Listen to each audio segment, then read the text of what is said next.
পারস্য উপসাগরে গতরাতে এক নজিরবিহীন সামরিক পরিস্থিতির সৃষ্টি হয়েছে। মার্কিন বিমানবাহী রণতরী ইউএসএস আব্রাহাম লিঙ্কন হরমুজ প্রণালীর কাছে পৌঁছানোর সঙ্গে সঙ্গেই ইরানি নৌবাহিনী তাদের ইতিহাসের অন্যতম বড় শক্তি প্রদর্শন করেছে। মার্কিন নৌবহরটি উপসাগরীয় অঞ্চলে প্রবেশ করতেই ইরানের প্রায় ৩০০টি দ্রুতগতির মিসাইল বোট কম দূরত্বের মধ্যে চলে আসে।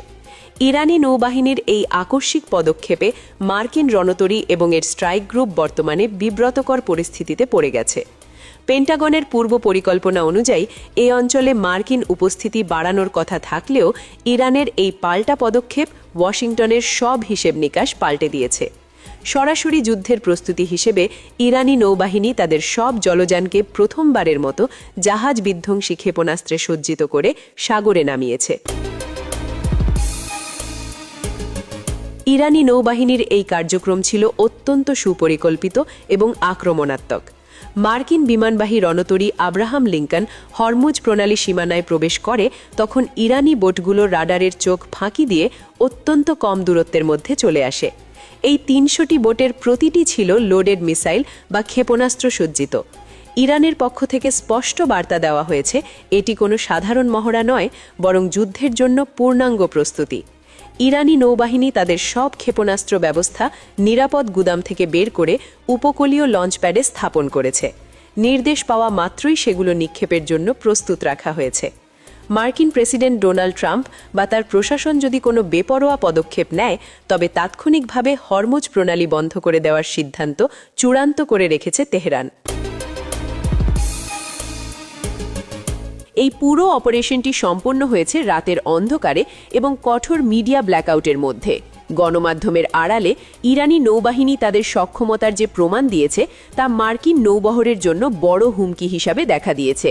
ইরানি নৌবাহিনীর এই শক্তি প্রদর্শন মার্কিনীদের গতিবিধি সার্বক্ষণিক ইরানিদের নজরদারিতে রেখেছে। আব্রাহাম লিঙ্কন ক্যারিয়ার স্ট্রাইক গ্রুপকে ইরান বুঝিয়ে দিয়েছে পারস্য উপসাগরের নিয়ন্ত্রণ এখন আর ওয়াশিংটনের হাতে নেই।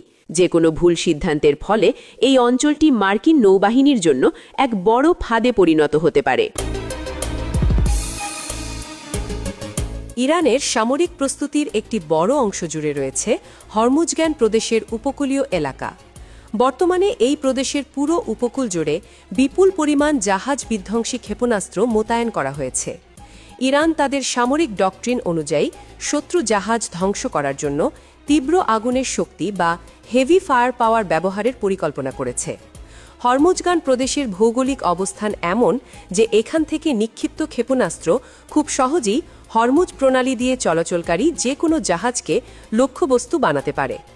ইরান ঘোষণা দিয়েছে যুদ্ধ শুরু হলে তারা বিশ্বের অন্যতম গুরুত্বপূর্ণ এই সমুদ্রপথটি পুরোপুরি বন্ধ করে দেবে এবং অঞ্চলটিকে নিজেদের নিয়ন্ত্রণে নিয়ে নেবে। এর ফলে পারস্য উপসাগরে আটকে পড়া মার্কিন জাহাজগুলোর পালানোর আর কোনো পথ থাকবে না। পারস্য উপসাগরের ৩টি দ্বীপ তম্বে বোজর্কো বা বড় দানব, তম্বে কোচক বা ছোট দানব এবং আবু মুসা দ্বীপে ইরান তাদের সামরিক উপস্থিতি বহুগুণ বাড়িয়েছে। মাস কয়েক আগেই এই দ্বীপগুলোতে ভারী সামরিক সরঞ্জাম এবং প্রতিরক্ষা ব্যবস্থা স্থাপন করা হয়েছে। এই ৩টি দ্বীপ হরমুজ প্রণালীর ঠিক মাঝখানে অবস্থিত, যা সামরিক দিক থেকে অত্যন্ত গুরুত্বপূর্ণ। দ্বীপগুলো থেকে খুব সহজেই প্রণালীর উপর দিয়ে চলাচলকারী জাহাজে হামলা চালানো সম্ভব। ইরান এই দ্বীপগুলোকে এখন এক একটি দুর্ভেদ্য ঘাঁটিতে পরিণত করেছে। এখান থেকে মার্কিন নৌবহরের উপর যে কোনো সময় বড় ধরনের হামলা চালানো হতে পারে। এছাড়া হরমুজ প্রণালীর পানিতে বিপুল সংখ্যক নৌ মাইন বসানোর কাজও সম্পন্ন করেছে তেহরান। সাগরের তলদেশে বিছিয়ে রাখা এই মাইনগুলো মার্কিন সাবমেরিন এবং যুদ্ধজাহাজের জন্য এক নীরব ঘাতক হিসেবে অপেক্ষা করছে। ইরানের পরিকল্পনা শুধু পারস্য উপসাগরেই সীমাবদ্ধ নয়। যুদ্ধ শুরু হলে তারা পারস্য উপসাগর থেকে লোহিত সাগর পর্যন্ত সমস্ত গুরুত্বপূর্ণ নৌপথ অবরুদ্ধ করে দেওয়ার পরিকল্পনা করেছে। এই পথগুলো বন্ধ হয়ে গেলে বিশ্ববাজারে জ্বালানি তেলের সরবরাহ পুরোপুরি বিচ্ছিন্ন হয়ে যাবে। এর সরাসরি প্রভাব পড়বে পশ্চিমা দেশগুলোর অর্থনীতিতে। তেলের দাম বেড়ে আকাশচুম্বী হবে, যা আমেরিকা এবং ইউরোপের অর্থনীতির জন্য বড় ধাক্কা। ইরানের পক্ষ থেকে পশ্চিমা দেশগুলোকে সতর্ক করে বলা হয়েছে, যুদ্ধের ফলে তেলের বাজারে যে অস্থিরতা তৈরি হবে তাতে তারা বুঝতে পারবে প্রতিটি মন মাখনের ভেতরে আসলে কতটা চর্বি লুকিয়ে থাকে। অর্থাৎ বিলাসিতার জীবন ছেড়ে তাদের কঠিন বাস্তবতার মুখোমুখি হতে হবে। মার্কিন সংবাদ মাধ্যম নিউ ইয়র্ক পোস্টের এক প্রতিবেদনে ইরানের সামরিক সক্ষমতা নিয়ে নতুন তথ্য উঠে এসেছে। প্রতিবেদনে বলা হয়েছে, ইরানের স্বল্প খরচে ড্রোনের ঝাঁক মার্কিন বিমানবাহী রণতরী ইউএসএস আব্রাহাম লিঙ্কনের জন্য এক বাস্তব এবং বড় হুমকি। মার্কিন সামরিক বিশেষজ্ঞরা বলছেন, ইরানের ড্রোনগুলো আকারে ছোট এবং দামে সস্তা হলেও এগুলো যখন শত শত বা হাজার হাজার সংখ্যায় একসঙ্গে হামলা চালায় তখন তা ঠেকানো যে কোনো আধুনিক প্রতিরক্ষা ব্যবস্থার জন্য কঠিন হয়ে পড়ে।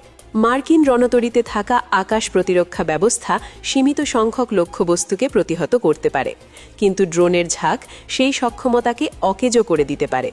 তেহরান এই ধরনের অপ্রতিসম যুদ্ধে বা এসিমেট্রিক ওয়ারফেয়ারে অত্যন্ত দক্ষ। মধ্যপ্রাচ্যে মার্কিন নৌ আধিপত্য খর্ব করার জন্য ইরান এই ড্রোন প্রযুক্তিকে প্রধান হাতিয়ার হিসেবে ব্যবহার করছে। ইরানের এই ড্রোন সক্ষমতার পাশাপাশি রাজনৈতিক প্রেক্ষাপটও আমেরিকার বিপক্ষে যাচ্ছে।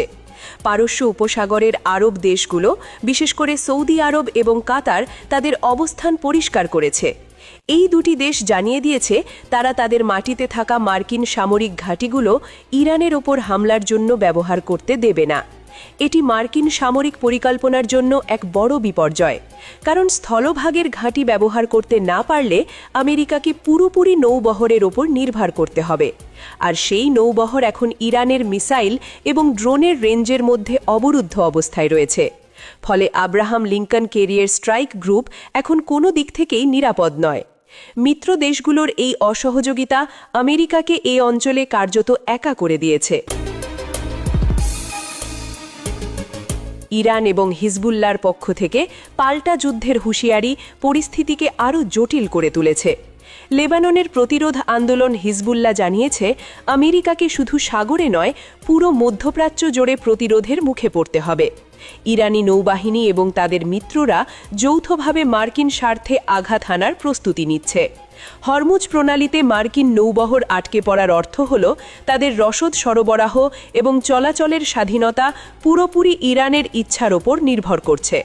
৩০০টি মিসাইল বোটের সার্বক্ষণিক নজরদারি এবং উপকূলীয় মিসাইল ব্যাটারির লক্ষ্যবস্তু হওয়ার কারণে মার্কিন নাবিকদের মধ্যে চরম উদ্বেগ কাজ করছে। পেন্টাগন চাইলেও এখন সহজে এই ফাঁদ থেকে বেরোতে পারবে না, এবং ইরানও হুমকির সুরে সাফ জানিয়ে দিয়েছে, এই অঞ্চলে আগ্রাসন চালানোর চেষ্টা করলে পারস্য উপসাগরই হবে মার্কিন বাহিনীর চূড়ান্ত কবরস্থান।